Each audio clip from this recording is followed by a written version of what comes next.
Hello,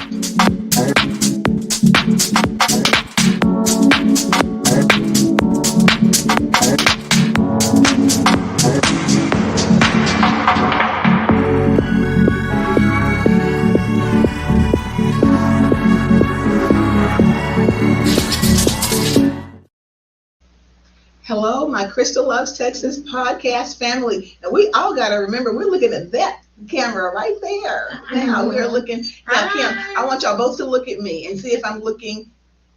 No, look at the camera. Mm-hmm. See if I'm looking down now. No, look at the camera. Am I looking down?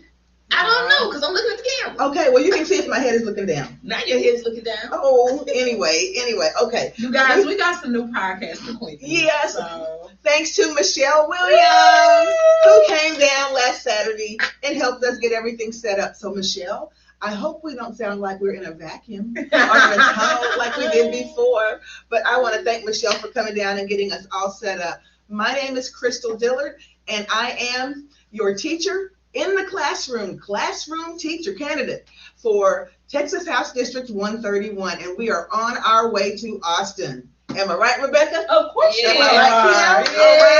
All right. We are excited, but today, guys, you know, it's not about your representative just making legal decisions and laws in Austin. It's about your representatives making sure that the constituents who are down in these districts have access to the services they need. And today, what we're going to be talking about is access to health care. And that's something that right now, it is really a scary, scary topic, because as of December 31st, which was night before last, ACA subsidies ended. What is that going to mean to Americans? What is that going to mean to the constituents of House District 131? And let's be clear, Rebecca, where does Texas stack up as far as health care and Texans having health care in the country? Where do we line up? Well, I hate to be the bearer of bad news, but Texas is number 50 in the whole entire country of having health care. And you know, and that's not a bragging right. Yeah, that's not a flex. No, okay, that's not a bragging right. So may I give some figures? Oh, sure. Absolutely. Okay, so I wrote down some here. This is according to the last census, the last census that was taken. Okay, so alrighty. So now I'm going to give like totals, and I'm going to give Texas. Okay. So in our country, yes, we have a population of about 340 million people. Okay. Out of that population of 340 million people, there are about 6 or 7% of the population actually has signed up for ACA. So that's about 21 to 24 million people. Okay. Now, and about Medicaid covers about 20% of the population. Wow. Which is about 68 million people. Okay. So that means that total in the country, about 26% of the population is going to be affected by the discontinuance of subsidies. Wow. And by the budget cuts is going to come to Medicaid from the big BS bill. So we're looking at about 4 million plus people. Oh, no. 26% of the population. Wow. That's going to be about... That's a quarter of the population. Yeah, so a quarter of 300 million. It's going to be about 88 million people. Oh, in the state of Texas. No. In America. America. Who are affected. So Medicaid covers 20%. That's 68 million people. ACA covers about 6 or 7% of the population, which is about 20 million people. So roughly about 88 million people are going to be affected. Okay, now. And now, does that mean, or is what you're saying, because we did not take into consideration those people in there who have private insurance? Yeah, this is just the people who are going to be affected by the budget cuts and by the loss of subsidies. By the actual ACA. By the loss of subsidies for ACA or Obamacare. Okay. Same thing. These are the exact same things. When those subsidies, when the when the Senate voted not to even have a vote to fund those subsidies, to continue those subsidies after December 31st. Right. That means now about 6 to 7% of the population, or 21 to 24 million people, are affected by that. Their rates are going to skyrocket. Okay. Now What do you mean by skyrocket?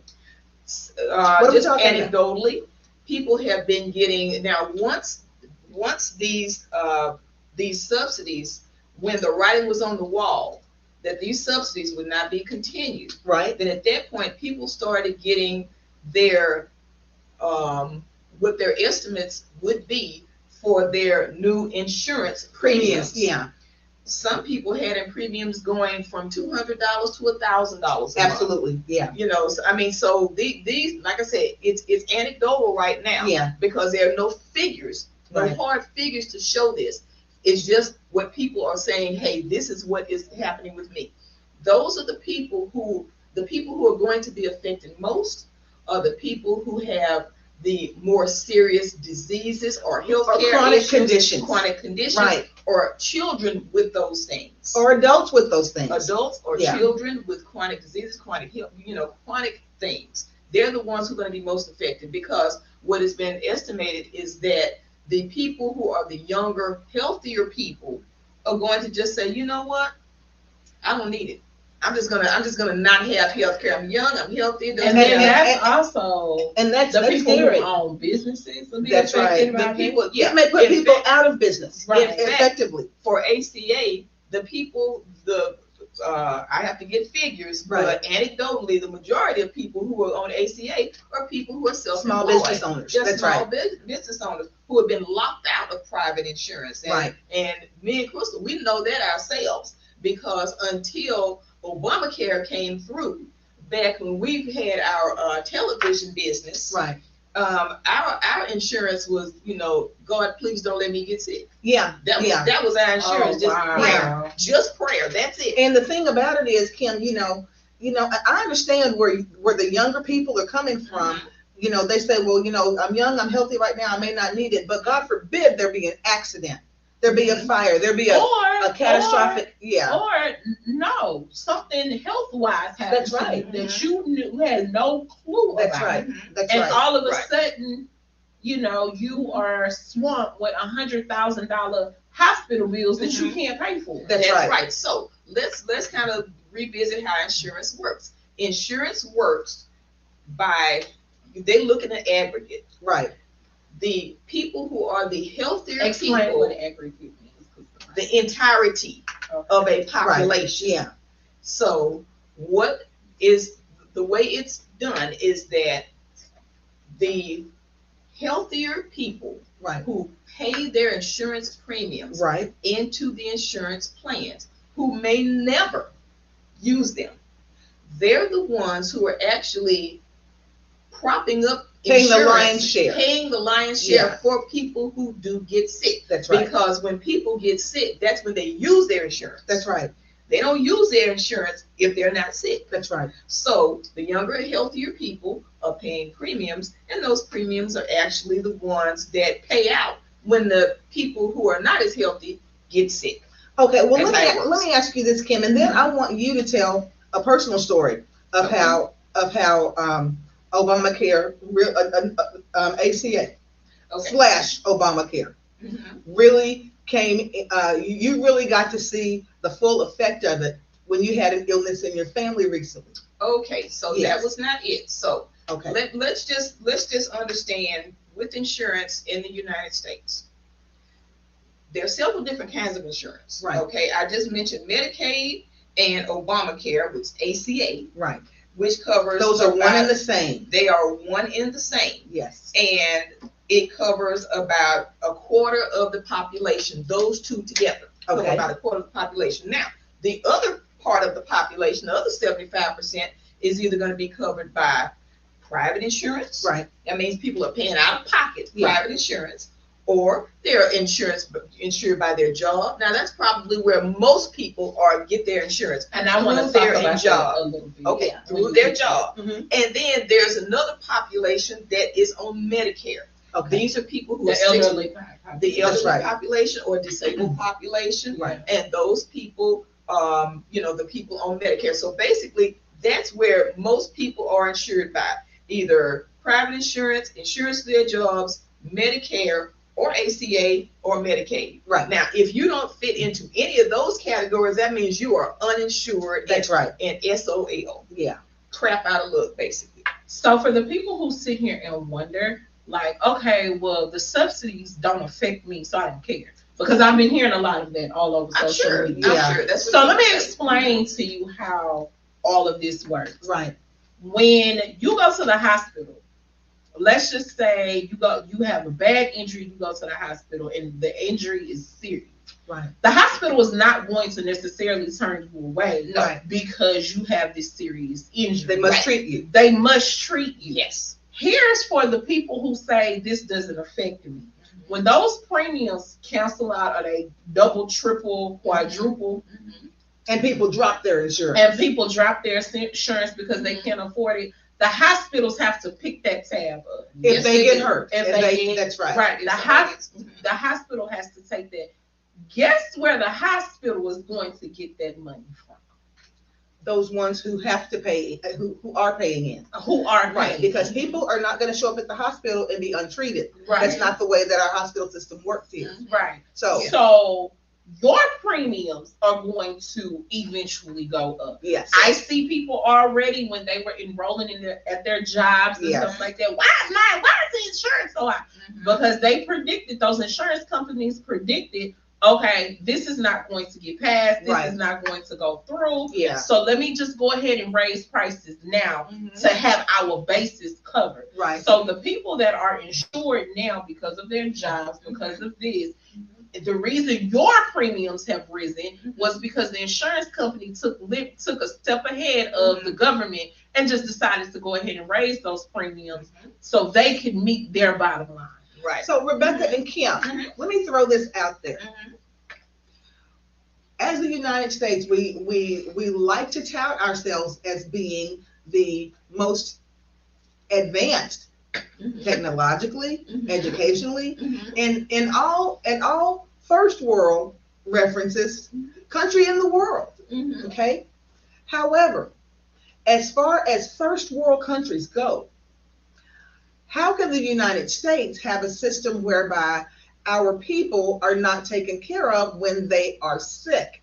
Now, I understand not having something that is 100% socialized, okay? Because that's going to be too far. Well, the thing about it is that's going to be too far away from what the mainstream is going to be able to accept, okay? You and I may feel that that's good, but as far as that being the kind of thing that actually is going to fly, right now at this point in time, it's not going to fly. So to be able to have something like affordable health care that was partially subsidized by the government and had the individual pay in part of it too, that was a little bit more palatable. That's right. And it covered a large part of the population. That's right. A large portion of the population. And people who could not afford insurance before. Okay. There were a lot of people whose lives were saved by the Affordable Care Act going into effect under President Obama, who they're still here now because they could get treatments that only people who were insured could get before. That's right. Many times, and please make no mistake, many times, yes, the hospitals must treat people who are ill, but they are not necessarily going to get the state of the art, the cutting edge treatment that someone would get. Yeah, and then the decision has to be made then if they're going to simply make them comfortable. Yeah. So now, when we first got Obamacare, we had our television network. That was in 15. No. That was around 2010, 2011, somewhere in there. I can't tell you exactly when it was. We didn't think we were even eligible, but we had a cousin who actually, worked, was a agent, and he worked through the marketplace. He was like, yes, you all can get it. And he insisted you guys do not need to be going without health care. That's right. So he showed us how we needed to sign up. And lo and behold, all of a sudden, it's like, oh my gosh, we have a full plate of great health insurance, and we were paying like what, $30 a month? Yeah, I was paying like $53. You were paying $53. Mm-hmm. I might have been. I wasn't paying that much. I was paying like $30, maybe $35 a month. And you had a dependent. That's why. You had a dependent. But still, here's the thing. Now she was on her dad's health insurance, but here's the thing. When I tried to get, prior to Obamacare coming in, when I tried to get private insurance, I looked up everything, looked up the major insurance, your Blue Cross, everything. It was going to cost me as a private individual in the early 2000s. No. It was prior to that. Right. So it might have been in the late 90s when I said I was going to try to get insurance. Right. It would have cost me about $350 a month in the 90s. For private insurance as a person who was a single person. I did not include maternity on there at all. Yeah. It was pretty bare bones, and the deductible was going to be like $5,000. Okay, so that means that when we fast forward here to when Obamacare was available, that was like amazing to go from estimating $350 down to about $35, 10% of what it would have cost for private insurance. Right. It was amazing. Now, there are people who said, and I've known people, friends, relatives, who were small business people. Right. And I said, you know what, you need to check out Obamacare. Well, I make too much money and Obamacare is too, expensive and all this kind of stuff. And I'm like, okay, what are you comparing it to? Because I'm sure if you were comparing it to what I was comparing it to almost, 5 or 10 years earlier, it was going to be probably less than that. So what I'm saying is that if you go out into the marketplace, and not a marketplace as the healthcare marketplace, but if you go out and try to get private insurance, guaranteed that would have been more expensive than Obamacare. The thing about it is it's really a trickle down effect. It's a trickle down effect, ladies and gentlemen. The reason why it is a positive thing to have these options available, like the Affordable Care Act or Obamacare, is because that's the kind of institution that fosters small business in a country. That's right. Yeah. And what would be an even better institution, going back to what you were saying, socialized universal health care. So let me explain what I mean by that. Every major developed country, except the United States, except the US. We're talking about Canada and Mexico alike. Okay. UK, France, everybody all of has Europe, Germany, socialized universal health care. Right. What that means is you can go break your arm today. You can go into a French hospital and only pay $25 copay for a broken arm and still maintain the best care that you could possibly get. That's right. Those countries consider health care a right, not a privilege. That's right. That's a difference. So, I don't understand what the U.S. Okay, I understand what the insurance companies against universal health care because they would lose a substantial amount. They would lose billions. But for the regular citizens, I don't understand why we are such against universal health care. I tell you why. When you hear the word, when universal health care is put forth as socialism by people who are trying to make it the boogeyman. And if you hear the word socialism, if most people who don't know what socialism is, here's the word socialism, all of a sudden they're like, oh my God. They're thinking of Russia. No socialism. No socialism. And Russia didn't have socialism. We don't have communism. Yeah, communism, exactly. And so, they're like, no socialism. No, we don't want socialism in this country and stuff like that. Now, when those people have to have an emergency, and they have to go to the emergency room and they don't have insurance, here is what happens. They have to be treated. Right. Now, understand this. When people go to the emergency room, maybe because they have put off care for a number of years because they didn't have insurance. Now, it is to the point that they have to get an arm cut off because they have been putting off something for so long. Or if they're diabetic and they have to get a foot cut off because they've been putting off it's much more serious. It's much more serious, much more expensive than having that care, having that preventative care would have been in the first place. And so when people that's go, that's where things like affordable health care comes in. Yeah, when people go into preventative care, when people go into the hospital, that means that they're not going to be, for some reason people think if people get sick and they don't have insurance, they just sit around and die. No, they're going to go into the hospital. It's going to cost 10 times more than it would have cost. And you're paying for it. They're going to get treated and you're going to pay for it. That's how it works. And this is why I say, and first of all, for all those people who say we don't want socialism in America, we have a military, that's socialism. Mm-hmm. ACA, that's socialism. Social Security, all of that, that's socialism. So America, benefits to farmers now that the tariffs had broken their backs and are threatening to bankrupt their any ranches. type of government subsidy. And when the president says that we're gonna pay those farmers, we don't want them to go out of business, so we're gonna pay those farmers. That's socialism. Anytime those big bank bailouts that was too big to fail in 2008, right? Which when Obama won the presidency, mm-hmm. all of that is socialism. Mm-hmm. So you living in a socialism-esque country anyway. And I just don't understand. And the thing about it is, because the average American read on. Well, Rebecca, and the thing about it is, what people have to understand, and we teach this kind of thing. People don't understand this, and we're not trying to call anyone's education into question or anything like that. Mm-hmm. But all we're saying is that it's so important that you read for yourself or Google for yourself and go to reputable news outlets and information outlets to get this information.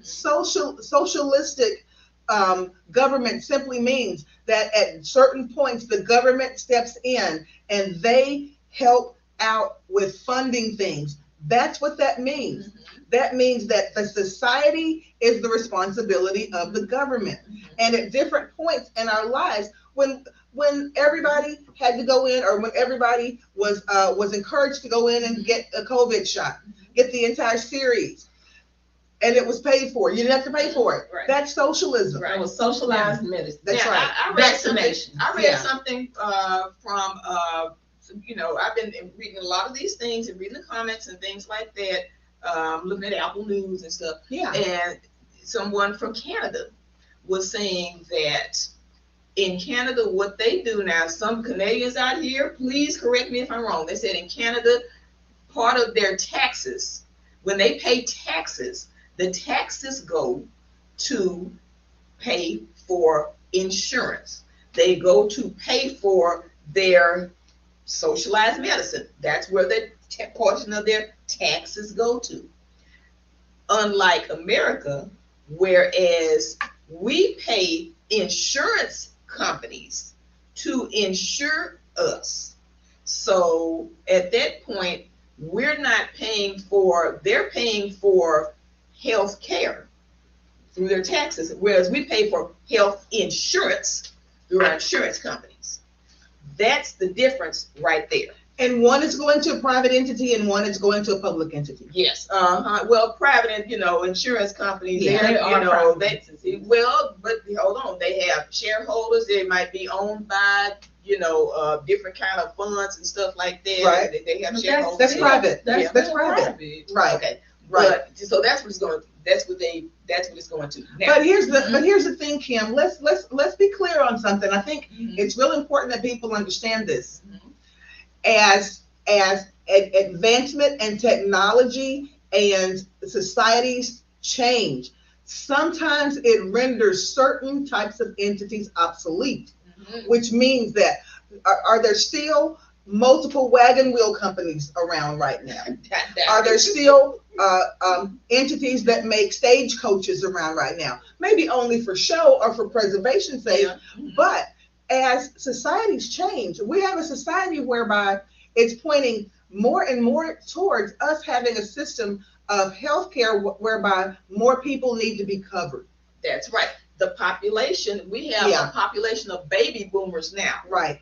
Even though I think who require more care. Who require more care. Even though I think millennials have tipped the scales now, there's more millennials than there are baby boomers. Right. But baby boomers are the ones who need the care. Who need the care. Right. And young people pay for the care of older people. That's right. That's how it works. And that's so and in most societies, that's the way that it works. That's the way it works. So let's do this. Let's go to Texas. Yeah. Okay. Got some figures down here for Texas.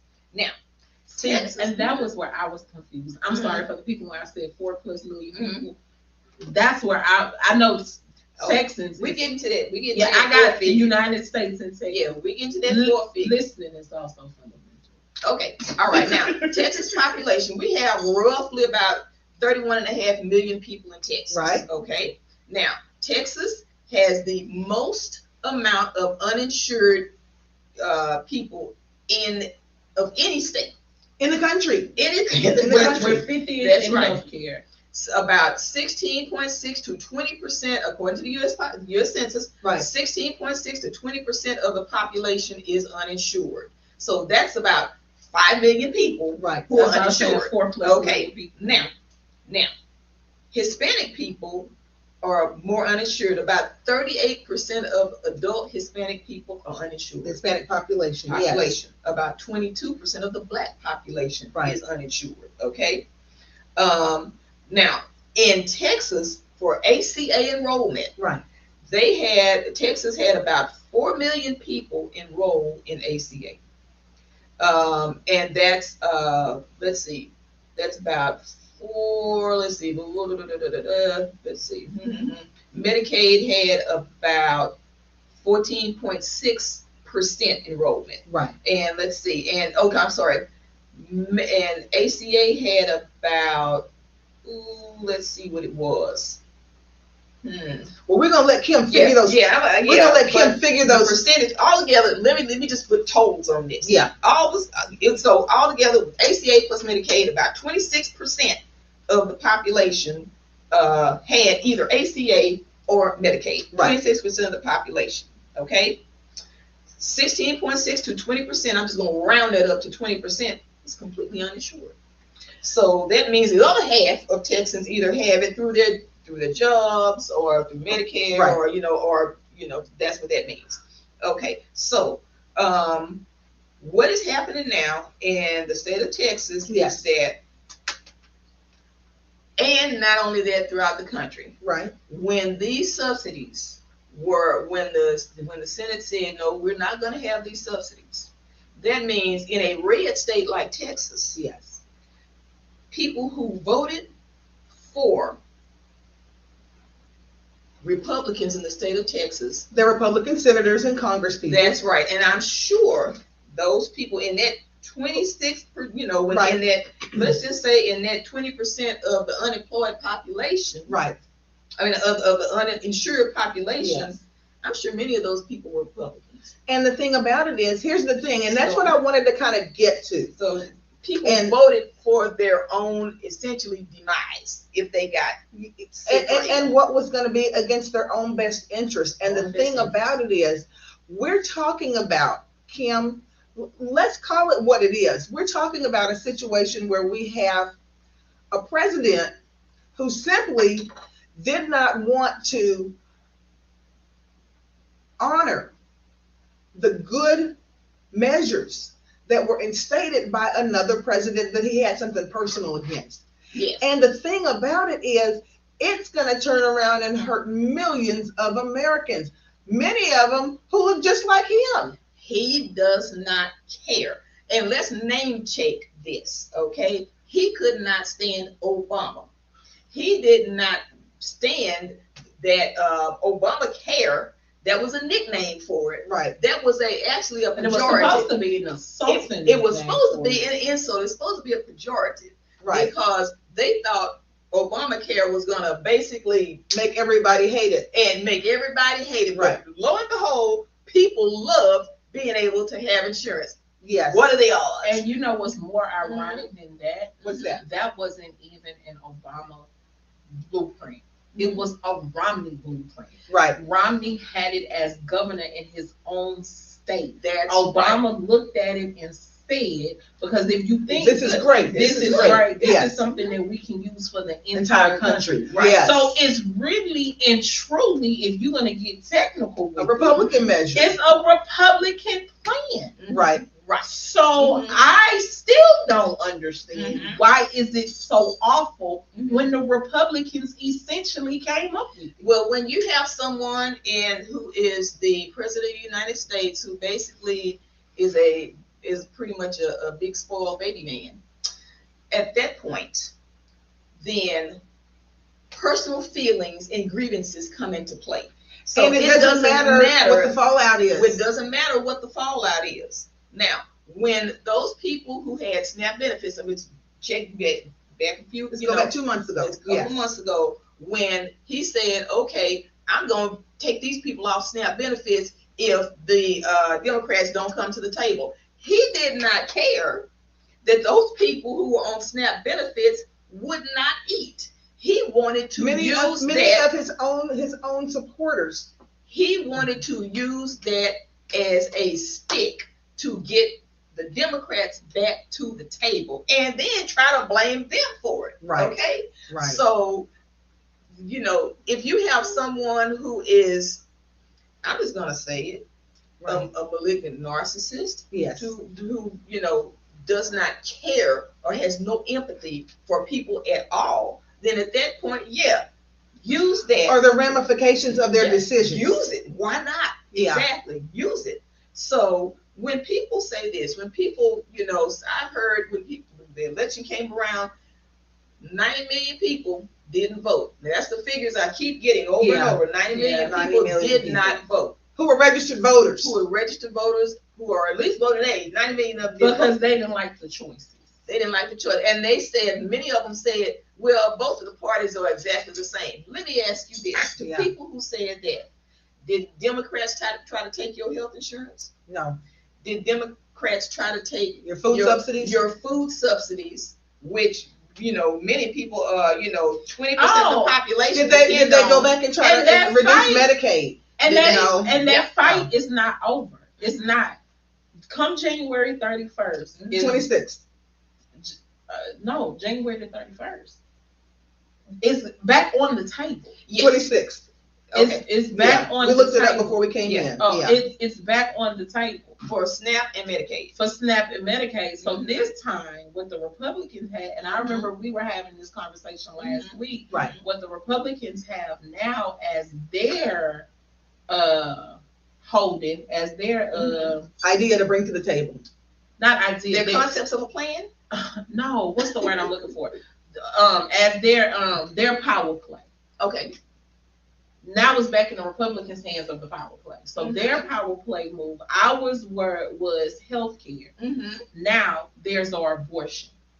Okay. Yes. So now the Republicans are saying if the Democrats want us to pass SNAP, they want SNAP is on the table. I guess everything is on the table. Right.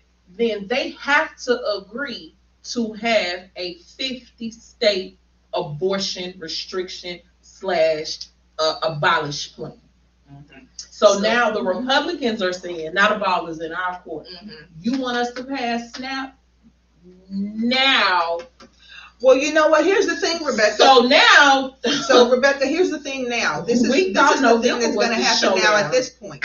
If that's the case, then we have a system whereby now that was the term I was looking for. We have a system whereby now abortion and pregnancy termination, the vast majority of it is medical. Okay, it's a number of medication. It's private. Yes, you don't have the vast number of people going to clinics. That's right. That's right. And that technology is advancing more and more, and we can look at the amount of abortions that it was thought. The population increase that people thought was going to happen. They thought it was going to plummet after Roe v. Wade. Yes, and the thing about it is, the population increase since the abortion bans has not been. It's not exploded like it's not exploded. Yeah, and now, because that kind of thing is the kind of thing that people handle on their own now. Many people are not going into. Most people don't go into clinics. They simply go to their pharmacy and get what they need in order. Well, I think plus, the pregnancy, what do they use? The birth control is a lot more sophisticated now. And it's available over the counter. So now, and that's a part of the Republican package, right? So that I can't think of the Metastar, the Mifepristol, sounding like Trump now. The Mifepristol is now also on the table for that. Yeah. So when they talk about a restriction of abortion, they are also talking about not just the clinic part, but they're also banning the pills. We're trying to, but my point to that was, this is now in the Republicans' back pocket. This is their back pocket. So now the Republicans are saying, so Democrats, if you want to play, let's play. Okay. If you don't give us a 50-state abortion ban, because abortion is not legal. It'll never happen. It's not illegal everywhere. So now the Republicans are saying, we're not signing this bill. Y'all won't get y'all SNAP benefits if we don't get this 50. And the thing about it is, they don't have to, simply because who are the people that are jumping off that like rats off that are leaving like rats off a sinking ship right now? As I was reading yesterday, someone else just said that they're not going to run again. Okay, and that's the thing. These people, even though, Kim says this best sometimes. She said the ones that scream the loudest, just because they're screaming the loudest doesn't mean that they have the power that they think they have. But they're just the loudest one. Okay, so yes. Wait, there's more. Okay. Now, let's get back to, medical abortions, that kind of thing. And they're trying their best to have it, we won't have it through telemedicine, and we won't have it in this state. We won't have it, in this state. But if somebody goes across the state line into this state, then they can get. But here's the thing: you can get it right now from other countries. Right. And when you get it from other countries, it does not have to go through telemedicine in this country. In other words, everything that they're trying to put up as a block, because of the way that our society technology has come to, that's right. They're trying to treat a 21st century problem with a 20th century solution, right? And it's not going to work. Yeah. Now, all right. Number two, when these when the midterms come, now they may be using this as their back pocket play. That's what I was trying to say. Now, the Republicans in January saying, okay, this is our pocket plate. Yeah. We're going to say, we're going to, you want to eat this restriction. All of this. They're going to put all that on the table. Yeah. Now, here's the thing. Midterms come up next November. Right. Right now, so many Republicans have said, I am done. Yep. They see the writing on the wall. They see the writing on the wall. They know their own constituents. Many of them are using these plans. They're using Medicaid. They're using SNAP benefits. Yeah. They're using affordable Obamacare. That's right. And their families are. And even if they're not personally, they have friends and family members who are. So if you say, I'm not going to give you, I'm going to vote against your health care, do you think they're going to be voted back in? Now, there's some people who cannot connect those dots. Yeah. But most people who are thinking people understand, you know what? If you voted against my health care, you know what? I'm not going to put you back in office. Oh, and they're telling them in town halls all over the country. All over the country. And here's the thing. I'm going to say this again, and I said it last week. I said it when we were on with Liz. Rebecca, here's the thing. If you are a person who feels that what you got to have enough of a backbone at some point, and why would you have to be pressed up against the wall to have a backbone? I said this last week. I said that I used to have a huge respect and look up to people who were our lawmakers and our decision makers until I saw the way that they began responding to this particular person in office right now. When I saw that, and I mean, regardless of the party that they were with, these are people I held in higher regard simply because they had a responsibility for making good decisions for the country. And for the most part, we may not agree on everything. For the most part, our country has come along and been able to make it through some tough times. What a problem. But here, let me finish. But here's the thing. When I saw the way that these same people responded, when this particular person was in office, President Trump. Yeah, when Trump came into office, and I saw men become mice, that was difficult for me to. It was not. I could not stomach that, to see grown men and women who have been able to stand so strong in other situations, cower in the face of being primary. Now I will tell you this, because I was looking at an interview with Republican Adam Kinzinger out of Mississippi, Michigan. Right, okay. I remember Adam. And Adam stood strong with January 6th. Absolutely. Adam said out of his own mouth on MSNBC, he will never be able to run for office again in the Republican But he had a backbone. Wait. Yes. He said that he would never ever have another opportunity to ever run again as a representative in Congress. Yes. That is why these people don't stand up to him. That's simply because once whether you see it as a good thing, bad thing, or indifferent, when you go up against Trump, unfortunately, because like Kim said, he is a man toddler tantrum.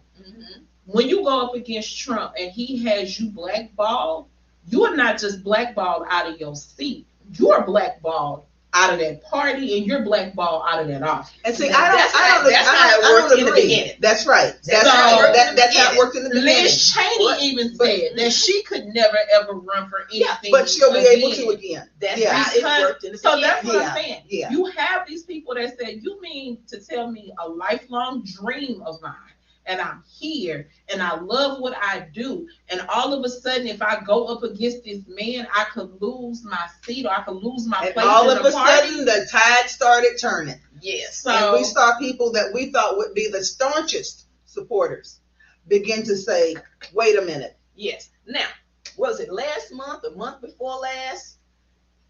All of a sudden, when there were elections that came up, and there was a blue wave that came through many of these southern states, right? From everything from the governorship to people who were public works people, that kind of thing, and they all were defeated by Democrats, not just 2 or 3 points. See, people won by like 17, double digits, because they're seeing what's going on. So right now, the threat from Trump is not primary people is not what it was, no. And they're seeing this. Now, there are people who still say, you know what, I don't even want to take the chance and spend the money, at least Stefanik. But that's what I'm saying. That's why a lot of them are stepping down, because they know if they get caught. That's Marjorie Taylor Greene. That's why she stepped down. Which in turn also means that threat is not there anymore. So if these people decide that they want to come back and run again 3 or 4 years from now, I think they could run, and they may be successful, because what we will probably see is a different Republican Party emerging. Right, but my thing is, this is why they're not standing up to Trump. They do not want to take that hit. They don't want to take the chance. They don't want to take the hit. At least Stefanik. Yes. In New York, She was going to run up against Kathy Hochul in New York. Yeah. And anyway. But well, she said that she felt like she had a good chance to win. She was going to, but there was somebody else running in the Republican primary. And she said, you know what? Even though I've got like she had like $20 million in a war chest, something really large. She said, I know that if I run in this primary, it's going to take such a large portion of this war chest that when I win it, she said, I knew I was going to win the primary. When I win it and go up against this Democratic governor, yes, I'm not going to have enough money to do it. Right. So it's all of those kind of considerations coming into play. And also these people have to understand that in office right now, they are having to look their constituents in the face who are on ACA and who are on Medicaid and who receive SNAP benefits and say, I did not vote for that for you. Yes. And you know what? That means that those people are probably not going to put them back into office. And then, that's right. So that means that's money that they. And then I learned today that Elon made an announcement today and said that he crawled out of his hole somewhere. He said that now he is pledging to put $400 million behind every single Republican race that goes up against Democrats. It's not gonna matter. So no, right. So he made the announcement today, crawled out of his hole. Everybody was kind of like shocked, but he said that he does not, that somebody asked him, why are you doing this? He said, because if the country goes back to Democratic hands, then we will never ever have a country, the same old, same rhetoric, same old script. But he was saying today that he's planning on putting $400 million into the race, and this time he was going to make sure that voting machines across the United States all were legitimate. Well, if he came out like that and showed his hand like that, at that point, people are gonna make sure that's right, that everything that I's are dotted and T's are crossed. There you go. Let's say this, Kim and Rebecca. I'm looking at our time. Oh, I got something else to say. Okay, but wait a minute. This is what I want to do. I'm gonna let you say what you want to say, but we're gonna go back to how this recent occurrence, as far as ACA is concerned, is going to trickle down and affect many, many people in District 131. And is there anything that we can do as a unit? Because it's not simply going to be your elected officials. What can we do as a unit to circumvent some of the fallout that is going to happen inevitably to people who are in this district? Are we going to have to do something to maybe shore up the different kinds of things that are provided by the county or by the city? What can we do? And most of it is going to have to be preventative. Yes. See, the thing is, since Obamacare was conscripted by Romney in Utah, a lot of Utahns said that it saved their life. Of course it did. It did. So, and a lot of them did not fight, even though that is a solid Republican state. A lot of them did not fight Obamacare in this because they knew what it did for them back in Utah. Right. So I would think in District 131 and other elected officials that maybe that Texas could come up with a plan, hopefully under a new governor, come up with a plan that can save Texas to have our own Romney care in the state of Texas. Well, there would probably be, under a new governor. There would probably be more of a way to extend Medicaid than to rewrite and have a whole Romney care or Abbott care, which ain't never gonna happen. Because the thing about it is, Kim, why build another mousetrap when the mousetrap is working well? Yeah, you extend it so that more people can be covered under it. And as we learned last week, I went back, I saw that footage. I was, Lord. What did we learn last week? What we learned? That when the extra money there was to expand Medicaid in Texas, the money that's left over that they're not using to expand Medicaid, they're sending into other states. Yes. Yeah, I'm still stunned with that revelation. I put it like this: if you are within the sound of our voice, right, and you are a voter, yes, and let's say you are a Republican voter, right, and you are a Republican voter who happens to be some of that 20% of the uninsured population in the state of Texas who was not eligible for Medicaid, or who was not eligible for Obamacare. At that point, I think you have to ask yourself, was it worth it? Was that vote for the party that is trying to literally keep you uninsured, was it worth it? Now, here's what I want to say. So we extend, hold on, I'm gonna let you finish. Okay, so we extend we fund Medicaid, I'm sorry. Right. We fund Medicaid, right, and then open up the qualifications for Medicaid, because there are people that are unemployed, there are business owners. It's state by state. The qualifications state by state. But I'm saying in Texas specifically, if we can fund Medicaid, and overly fund it, right, and then open up the qualifications for people to say, okay, now these are the new qualifications in the state of Texas for you to apply.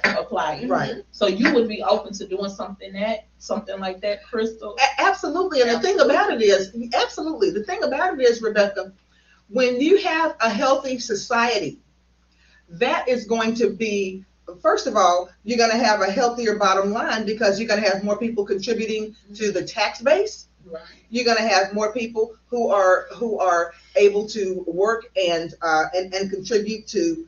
You're going to have healthier kids going to school. People are going to be able to achieve more. There's just, when you have a healthy population, it trickles down in so many other ways, all of them positive. Of course. So what if you make now I'm play devil's advocate. I don't want my tax money to go into no Medicaid expansion. I don't want my tax money to go there. So what? That's what I would say. Simply because there are always going to be people. There are always going to be people who don't agree. You never are going to have 100%. Just like when we were writing the Constitution, when we first had the Articles of Confederation, where you had to have 100% of the people in the room agree. That's why we had to rewrite it, because you're never going to have that. There are going to be some who don't agree with it, but you have got to go with what is going to be the best for the majority of people. And that's how we've always made our decisions. And understand that the money will be spent anyway. Either it's going to be spent in the front end, or it's going to be spent on the back end. When people are uninsured, that doesn't mean they just crawl off and die to themselves.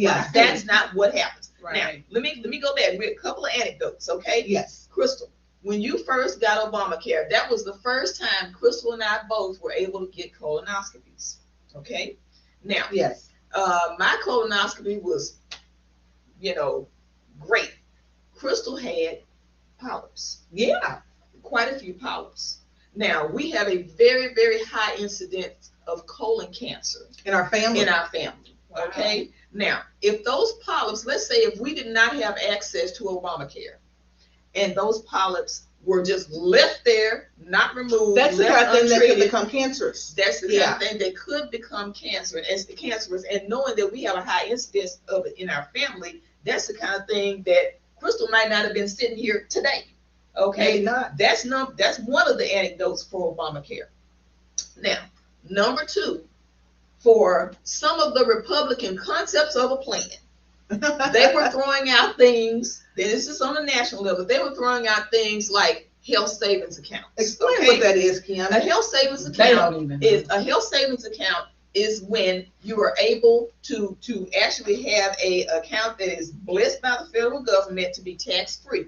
You're able to put money tax free. And most employers offer it. Yeah. Well, not most employers. Some employers offer it. Some do.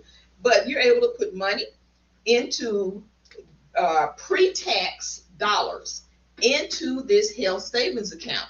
And then that way it builds up, you get interest on it and stuff like that. And you can use it for care that is not necessarily covered by your health insurance. Let's say if I wanted to get a facelift, then I could use my health savings account for that facelift, okay? I'm using tax-free dollars, so that means I'm getting more money in the health savings account. Now, with the health savings account, you might have, now, one of the things that they threw out was that instead of giving money to the ACA, what we're going to do is just give everybody $2,000, and then that way they can open up a health savings account, and then that way that money is not going to the insurance companies, it's going directly to the people. They can research their options on their health care, and that way, and put money in health savings account. Now, where this argument falls apart quickly is, number one, the fact that when people get sick, or people have an accident, or people have an illness, and if, let's say, if I had an accident and my chest was caved in a car accident, I am not at that point going to go and research how much it's going to cost from one hospital to another. Now, that's number one. But also, Kim, here's the thing about it. Let's say you got $2,000 in the health savings account. Remember, you don't have any insurance. You go to the hospital and you hand them $2,000 in your health savings account. That means nothing's gonna happen. That's right. Now another anecdote. Nothing costs $2,000 at a hospital. That's right. Another anecdote. Now, my daughter was on her dad's insurance, and this is a true story. This is a true story. A private, he has insurance through his job. Okay, she can be on that insurance until she's 26 years old. Right. Thank God, because of Affordable Care Act. Right. Now, but she had a health crisis when she was in college. Now, she is a healthy young adult. She's 20 years old. Yeah, these are the kind of people who are paying in order to pay for these sicker people. But as a healthy young adult, she had a health crisis. And with her dad's insurance, there was a $5,000 out of pocket. Okay, with health insurance, you always have a maximum out of pocket. Right. You have a deductible, and that is how much money that you have to spend out of your pocket before insurance kicks in. Yeah, that's right. So it was $5,000 deductible is the out of pocket. $5,000 out of pocket. Right. Now, my daughter's health care added up to $128,000 for a 7-day stay in the hospital. Right. During the hospital stay, when she first went in, she had to be life flighted from one hospital to another hospital. And let me just say this. She had a bad reaction to a regular over-the-counter medication. She had a bad reaction to it. Exactly. And ended up having to be life-flighted. Yes. It was at the point she was going into liver failure. Yes. This was this was a huge thing. Now, let's just say, if I had this health savings account that these Republicans are throwing out as their concepts of a plan instead of ACA, okay, what do you think would have happened? If that $2,000, now mind you, that's in a year. It had not even had a chance to build up any kind of interest at all, okay?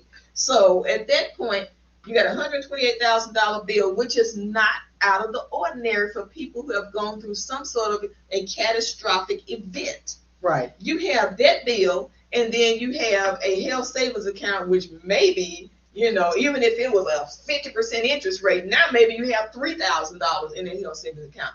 What is that going to do? It is not going to do anything. And even though she was not an elderly person, and we can say, okay, she's probably going to spend that amount of money if something happens, a heart attack or whatever, young, healthy person, that would have done nothing. What I'm saying is that in the last, 9 years, there has been opportunity for the Republicans on the national level and the state level to come up with some sort of a workable solution that is going to be good for health care for everyone in our country, and they have not done it.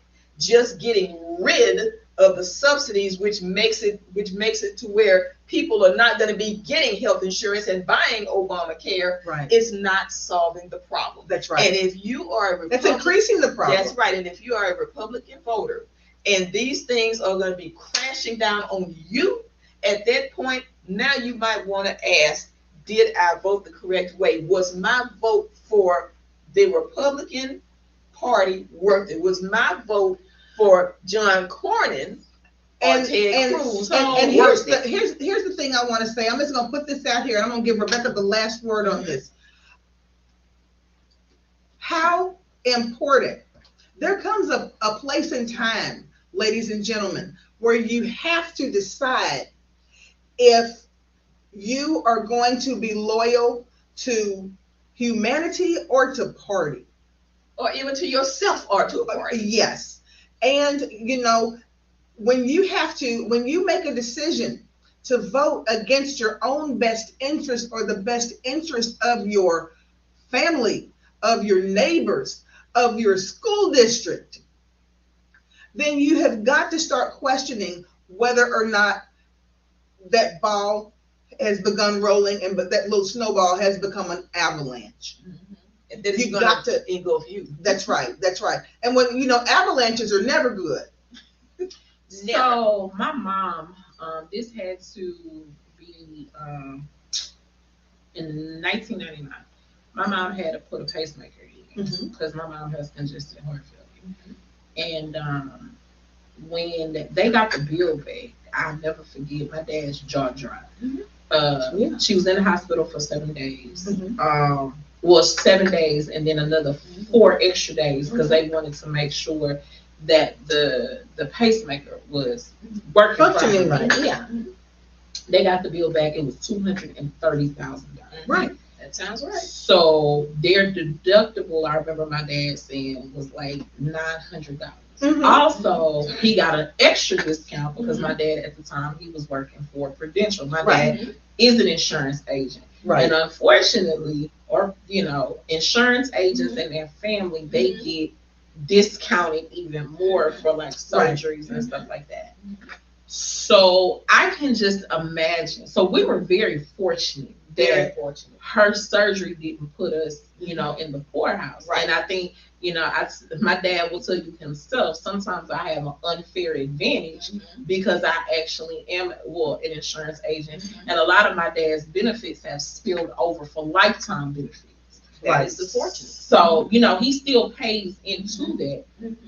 But he still, in a lot of areas, have lifetime benefits and a lot of his, you know, insurance because he was an agent. But just he and I talking, and he was saying, what I don't understand, people are going, and then now Trump has put back medical debt. Yeah. That's what I was going to mention. On medical debt back on your credit report. That's, you know. Look it up in the one big beautiful bill, people. So now everybody is eating essentially off of sick people. One thing that Obama Biden did do, they made sure that was one of the things that was like taken away completely. That's right. Medical debt will not bankrupt you and will not. Because you have people who had kids in college, and they were going into debt behind paying for their children being in college, on top of medical debt. I mean, and it was so crushing. People had to make life-altering decisions. Do we pay this mortgage or do we pay this debt? Yes. And not just that, Rebecca. Here's the thing. When you have, you know, when you've got to look at a situation, you know, our government, President Obama would not have looked at that and said, this is something that we have to really consider adjusting if it had not been affecting so many people. When you have things like medical debt going onto your credit report, not to say that people in good faith, many people in good faith are going to always try to pay their debts. They are. Most people are. When they don't pay. But when you've got some people who will not, but many people who are in good faith, will try to pay their debts. However, if you've got a situation where someone is a young couple, they've got a sick child, and a child with a chronic illness, okay, and they've got loads of medical debt, you rest assured that couple will never ever be in a position to buy a home. Right. Yeah. And you know, and the thing about it is that in Louisiana, Louisiana is like one step above Texas as far as having uninsured people. Right. And so only because it's a smaller state. And you only because it's a smaller state. Yeah, and you have Mike Johnson. Right. Who is the Speaker of the House. All righty. And now he has to look into the faces of his constituents, yeah, his poor constituents, right, who are uninsured, who are on SNAP, who are on Medicaid, and he's going to have to look in their faces and say, I voted against these things for you. Oh, and he had so many of the Republican, and I'm going to say our Republican, yeah, members of the House and Senate yes, have to do the same thing. To their And you know what? At a yeah. certain point, they're going to understand at a certain point that their constituents are not going to put them back in office. Right. Oh, and he has, and basically told the people of Shreveport, Louisiana, because that's what he represents. Right. Shreveport. I don't care. Well, my loyalty is not to you. My loyalty is to Trump. And that's why he won't be put back in office soon. And then inevitably everything turns over. And that's the problem. That's the problem with us having a situation or having a person at the top, President Trump, who is so dogmatic that he will not work in tandem with other people to get things done, because that is going to cement people not having faith in what your party can do. All righty. So now, people, voters, and people who have not registered and not voted. Yes. Because they think both parties are the same. Okay, now, we have had our flirt with authoritarianism. Yes. All right? We've had our flirt with it. Yeah. And we see how it's come along. That's right. It's not good. And if we hadn't had this kind of pushback thus far, it would have been worse. Just a little bit of pushback. So that means the next time when you are confronted with a situation that you feel does not affect you, so you're not going to vote, you're apolitical, I just don't vote, I just don't care, it's not my, I'm not into politics. I'm not into politics, that kind of thing. Well, you know what? That's a real privilege to feel like things do not affect you to the point until they do. Yeah. Or your loved ones, or your friends, or your neighbors. That's right. So, when you think about that, the next time midterms are coming up, I want you to think about that the next time that you have an opportunity to register and vote. And with that in mind, we work with it, and Candace was on here a minute ago. Candace works with an organization. Kim works with an organization. I work with an organization called Cut to the Vote. And what that organization does is rallies salon owners, barbers, braiders, nail salon owners, people who have businesses that the community frequents all the time. We make sure that we get voter registration information into those businesses where people are. You don't have to go down to the post office to get a voter registration card. Just go to the salon like you do anyway, and ask your salon owner to reach out to us to make sure that we get some voter registration cards into their salon, because all you've got to do, it takes literally less than 2 minutes to fill it out and drop its postage paid. Drop it into the mailbox. While you're waiting to get your hair done, that's right. Use two minutes of that hour and a half that you wait to get your hair done. And when the register. That's right. When the postman comes in to pick up your barber's mail, he picks up your voter registration card and takes it down. And they say that it takes 2 weeks. Usually that voter registration card comes within 7 days, 7 to 10 days. Now, another thing, we know there are a lot of returning citizens. Right. That people who have been formerly incarcerated. We know in our population of Black and brown people, we have quite a few returning citizens. That's right. If you are off paper, if you've completed all the conditions of your parole or probation, and that's called being off paper. If you are off paper, you are eligible to vote. Do not let anyone tell you that you cannot, or scare you into thinking you cannot vote if you are off paper. If you've got your discharge paper where that parole or that probation has been discharged, you are eligible to vote. Your voting rights are automatically restored.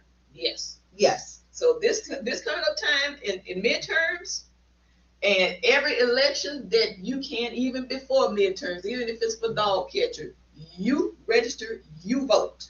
or else you will end up with a situation like this again. And this situation, for whatever people say about it, I think that it has been a wake-up call for our country, a wake-up call to what can happen if you do not exercise your right to vote, and if you think that people are joking about what they say they'll do when they are running. If people say, I'm going to take this opportunity to get back everybody who stole my marbles when I was 6 years old out on the playground. If they say that, they're gonna send the Department of Justice after that person that stole their marbles. It can get that petty. We see that it can. It does. Yes. So a lot of people I know after the election say, well, you know, this happened. We're just gonna sit back and we're gonna let this country just burn. Well, we're all sitting in the pit right now. We're sitting in the barbecue pit right now, and it is burning. So how are we going to get ourselves out of that pit? That's right. The one thing that is available to us is the vote. Is our vote. All right, Crystal? And you might want to go ahead and do that while we still have a democracy. That's right. Yeah. Mm-hmm. Yeah. And $400 million of Elon Musk money. It doesn't even matter. Go ahead and run him back to wherever he came from. I mean, you know, let's whatever it is, whatever he thinks is so horrible about the United States, guys. If you think it's so horrible, go ahead and find somewhere else. We don't need a million of him around. We just don't. Okay. Now, ladies and gentlemen, we have a lot of comments on here tonight, and we welcome your comments, because we'll definitely answer those comments. But this is what I want to say, and I'm going to end with this before we say good night. It's not simply about your representatives going and making laws that you don't know about. It's about them, whatever decisions are being made, whatever things are coming to the table, you need to know about that real time too. You do, because it's going to affect you. It's about them bringing that information back to you on a platform like this. And when Crystal gets voted into office, this podcast will still be going on. It will still be going on, because it's very important that you know exactly what's going on. She may be tired. And I may be tired, but it's important that you know what's going on, and it's important that you have the opportunity to interact. Yes. It's important that you have the opportunity to interact. You have a voice. You absolutely have a voice. Okay. And what we have to do is understand that it's not simply your representative. It is us working in tandem together. It's us going down and getting the assistance of people from the county. It's us going down and teaming up and working in tandem with people from the city of Houston. Mm-hmm. We can make this district exactly what we want it to be. We can make it exactly what we want it to be. And right now, we have a really good opportunity. It's a prime time to do that. But we've got to decide that we're going to work together to do that. But Kim and Rebecca, like we always say, did y'all? Oh, wait. We got a couple of announcements. Yes. One, next on January the 10th. January 10th. We have our first block walk. Our first block walk. So on January the 10th, we have our very first. We have our very first block walk. I'm gonna let Kim speak to that since she's the manager. Go ahead, Kim. Okay. We January 10th. We're gonna have our first block walk. Our block walk is going to be in the Morningside neighborhood, across the street from Tom Bass Park. So we'll probably have something set up over at Tom Bass Park where we're gonna, have it where people who want to block walk with us will come with us. You're gonna be able to get a T-shirt. Yes. A Crystal Loves Texas T-shirt. Meet me. Ask me questions. Ask her questions. And go ahead and register to vote. Yes. That's very important. So block walk, register to vote, and immediately after the block walk, we're going to have a meet and greet. So that's going to be on the 10th. That's our first block walk. Yes. So in next week's podcast, we're going to pub it up again. So that way, and give you all the details. So that way, if you want to walk with us, go to crystaldillard4texas.com, and then you can go ahead and sign up as a volunteer. And I almost forgot this. And I'm surprised Kim and Rebecca did not say this. For everyone who has donated to my campaign, my gosh, Thank you so much. You have no idea what that means to me, because we realize that in this climate right now where we don't know what our expenses are going to be next week, we don't know if we're going to be able to have this or that or healthcare.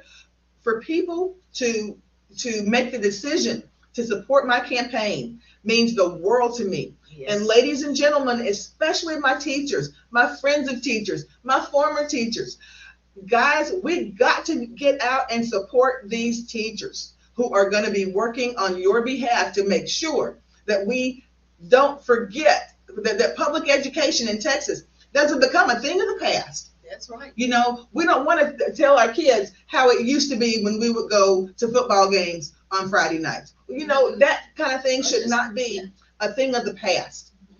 And Crystal's campaign does not run off air.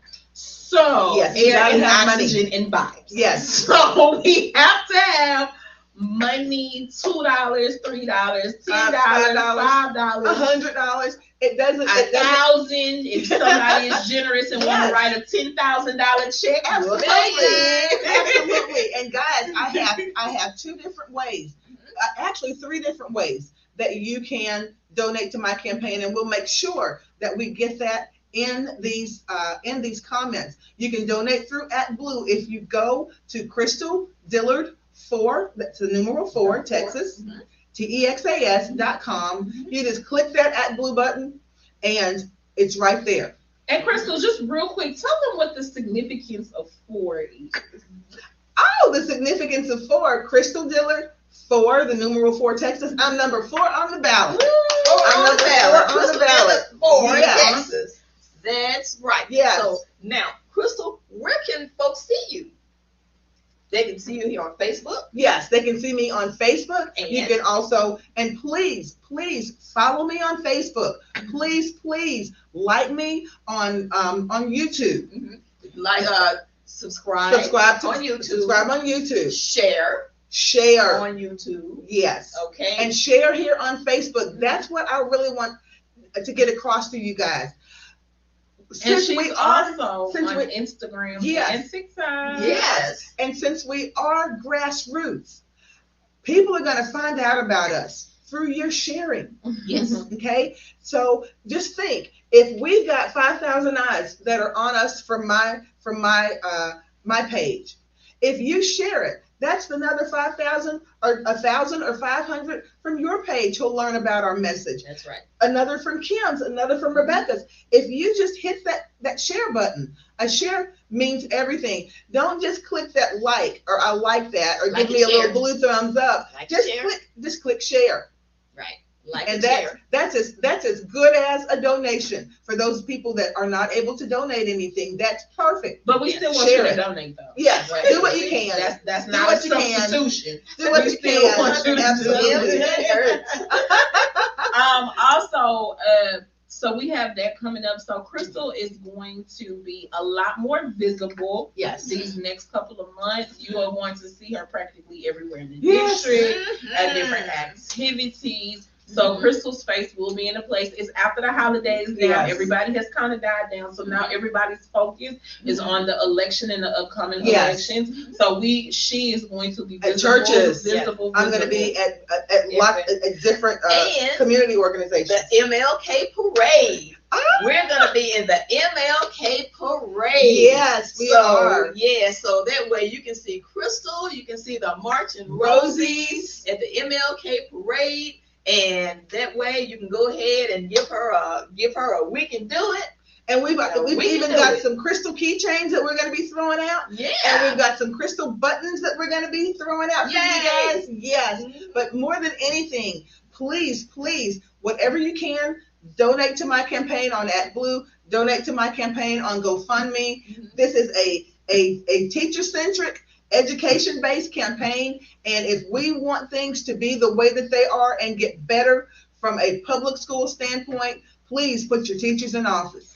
Also, Crystal, is there any other way to donate? Let's just say yes, I've got people who have donated to me via Crystal Dillard for Texas on on Cash App, on GoFundMe. Yes. Mhm. Yes. Yeah. And we'll make sure that we put all of those, because let me tell you, I didn't even know that this was a thing, but this is a thing. I have some people who are independents.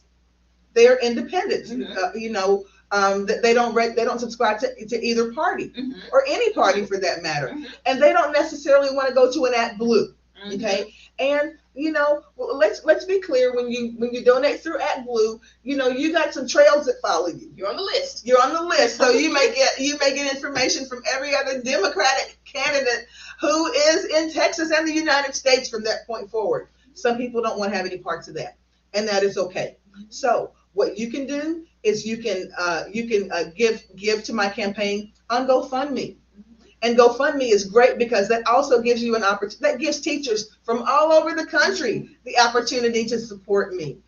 Yes. Also, she does Cash App. She takes cash. She takes check. Yes. We take every single form of payment known to man on earth. So we're gonna be having all of those payment forms available on our block walk when we are in Tom Bass Park getting ready to walk the block on the 10th of January. And we'll have QR codes for all of them. We're going to be walking between 8 and 10.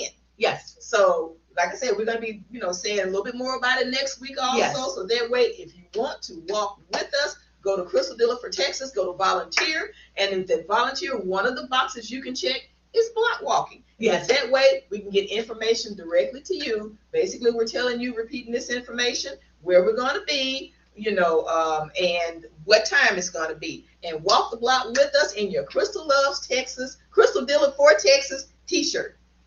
Yes, and you're going to like our t-shirts. And guys, cool. people have been asking me about the Rosie the Riveter, theme. And let me explain to you about that. With me being a history teacher, I teach about Rosie the Riveter. A lot of people don't even understand or know that in our last major World War, which was World War II, which I teach about, most of the men, they were called GIs, General Enlisted Men, they went off to war. The women were left here to pick up the pieces to keep the country going in every aspect, while their husbands and while their sons and uncles were at war. They worked in factories. They were putting together airplanes. They kept it going. And there is a famous picture called Rosie the Riveter, and you'll probably see her and remember it because she's got on a bandana tied around her head that's polka dotted, red and white polka dot and bandana. She's going like this. We can do it, and you see we can do it at the top. A lot of people have done their own manifestations of that, including Beyonce. Yes, in recent years. But that means that we don't give up. Whatever needs to happen to get the job done, that's what we're going to do. That's why I chose Rosie the Riveter as my campaign theme, because that's what we're going to do in this campaign. We're going to get it done, whatever it takes, regardless of what we have to do to get it done. Right. And that's why I use Rosie the Riveters. But what you'll notice is this time we've got Rosie 2.0. So I don't have professional Rosie. Yes, we got the professional Rosie 2.0. Yes. So I don't have on the bandana anymore, or the work shirt, or the little union pin. But I have on a blue suit, still with the red in there, the red shirt, and I'm going like this. We can do it. And we still got the "we can do it" at the top. So same thing, updated a modern version. A modern Rosie. That's right. Right. The common denominator is we can do it. We can do it. We'll see you next week. Bye, guys.